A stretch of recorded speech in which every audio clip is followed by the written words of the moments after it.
Hi అండి. Hand కటింగ్లో మీకున్న doubts అన్నీ ఈరోజు క్లియర్ చేస్తూ వీడియో షూట్ చేస్తాను. వీడియో నచ్చితే మాత్రం ఖచ్చితంగా లైక్ చేయండి. ఫస్ట్ వచ్చేసి లైనింగ్ని ఇలాగా తడిపి ఆరబెట్టుకుని ఐరన్ చేసేసుకున్నాను.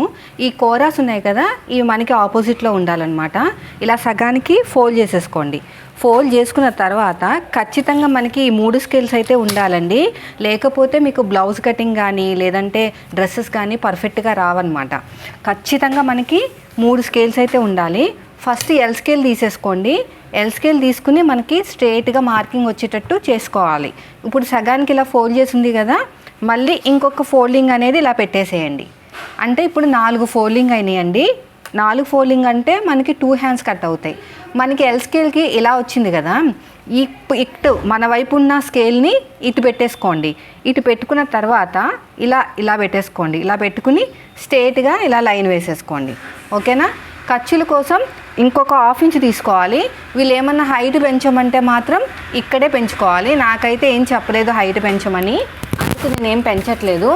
ఇప్పుడు ఇది కటింగ్ చేసేయాలి. ఇక్కడ ఎక్స్ట్రా ఉన్న క్లాత్ అంతా కూడా నీట్గా ఇలాగా కటింగ్ చేసుకుంటూ వెళ్ళిపోండి. ఇప్పుడు ఆది బ్లౌజ్ ప్రకారం హ్యాండ్స్ కటింగు, కొలతల ప్రకారం హ్యాండ్స్ కటింగ్ చూపిస్తాను.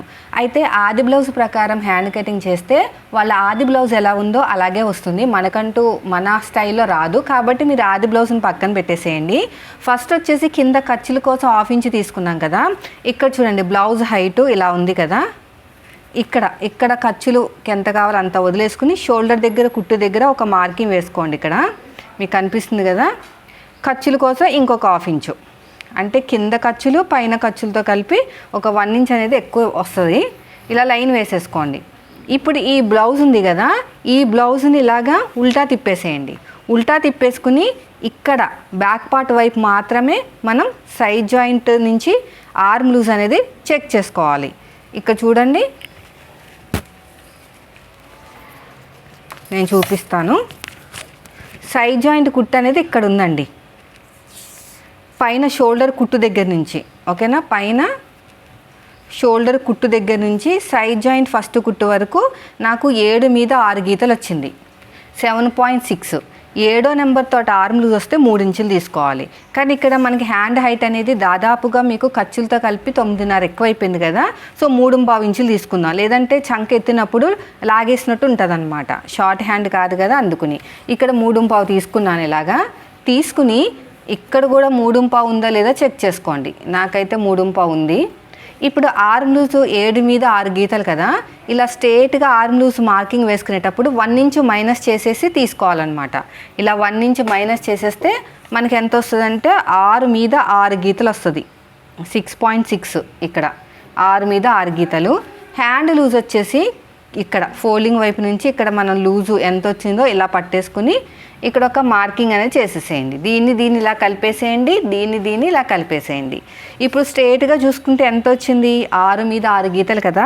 ఇప్పుడు దీన్ని సగానికి ఫోల్డ్ చేసుకుని ఇక్కడ ఒక మార్కింగ్ అనేది వేసుకుందాం. వేసుకున్న తర్వాత ఈ పైనున్న లైన్ని కిందున్న లైన్ని ఇలా స్ట్రేట్గా మార్కింగ్ అనేది వేసుకోవాలి.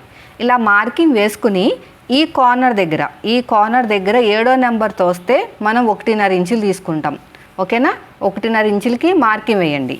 ఇప్పుడు షోల్డర్ దగ్గర ఏ సైజ్ వచ్చినా కూడా 1.5 ఇంచులే తీసుకోవాలి. ఇలాగా ఇప్పుడు మనం కర్వ్ స్కేల్ తీసుకుని ఈ 1 ఇంచుని ఈ మార్కింగ్ని ఇలా కలపాలన్నమాట. ఓకేనా? ఇలాగ కలపాలి. ఇప్పుడు మళ్ళీ ఈ స్కేల్ని ఇలా తిప్పేసుకుని ఇలాగ కర్వ్ అనేది తీసేసుకోండి. అయిపోయింది కదా. ఈ కర్వ్ తిరిగిన చోట ఇక్కడ టచ్ అయింది కదా, ఈ లైను టచ్ అయిన చోట ఒక 1/2 ఇంచు లోతు అనేది తీసేసుకోండి. ఓకేనా? 1/2 ఇంచు లోతు ఆర్మ్ లూజ్ తగ్గించి మన వైపుకి 1 ఇంచు మార్కింగ్ ఇక్కడ. ఇప్పుడు దీన్ని కలుపుకుంటూ వెళ్ళిపోవాలి. ఇలా కలుపుతూ దీన్ని కూడా ఇలా కలుపుతూ వెళ్ళిపోవాలి. అంతే. చూసారు ఎంత సింపుల్గా అయిపోయిందో.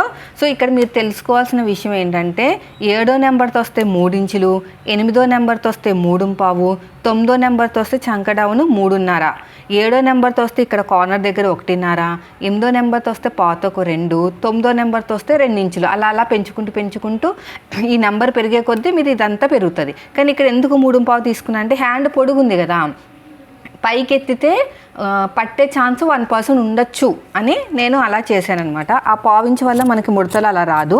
ఇప్పుడు ఎలాగైతే మార్కింగ్ వేసామో సేమ్ అదే విధంగా కటింగ్ చేసుకోవాలి. ఈ సైడ్కి ఏమైనా అతుకులు పడతాయి అనుకుంటే ఇక్కడ కట్ చేసుకోవాలి. ఇక్కడ కట్ చేసుకుంటాం వల్ల ఏంటంటే మనకి అతుకులు అనేవి ఇదే క్లాత్లో కవర్ అయిపోతాయి. ఇక చిన్న టక్ ఇచ్చేసేయండి. ఇక్కడ 2 లేయర్స్ని ఇలా నీట్గా ఇలా కట్ చేసుకోండి. ఇలా 2 లేయర్స్ని సపరేట్గా తీసేసుకుని లోత్ అనేది ఇలా కట్ చేసేయండి. అంతేనండి, చూసారా ఎంత సింపుల్గా అయిపోయిందో. ఇదండి హ్యాండ్ కటింగ్. నచ్చితే మాత్రం ఖచ్చితంగా లైక్ చేయండి. ఈ అతుకులు ఇక్కడ ఆర్మ్ లూజ్ తక్కువ ఉంది కాబట్టి పర్లేదు, ఎక్కువ ఉన్న వాళ్ళకి ఇంకా ఎక్కువ పడతాయి అన్నమాట అతుకులు అనేవి. వీడియో నచ్చితే లైక్ చేయండి. Thank you for watching.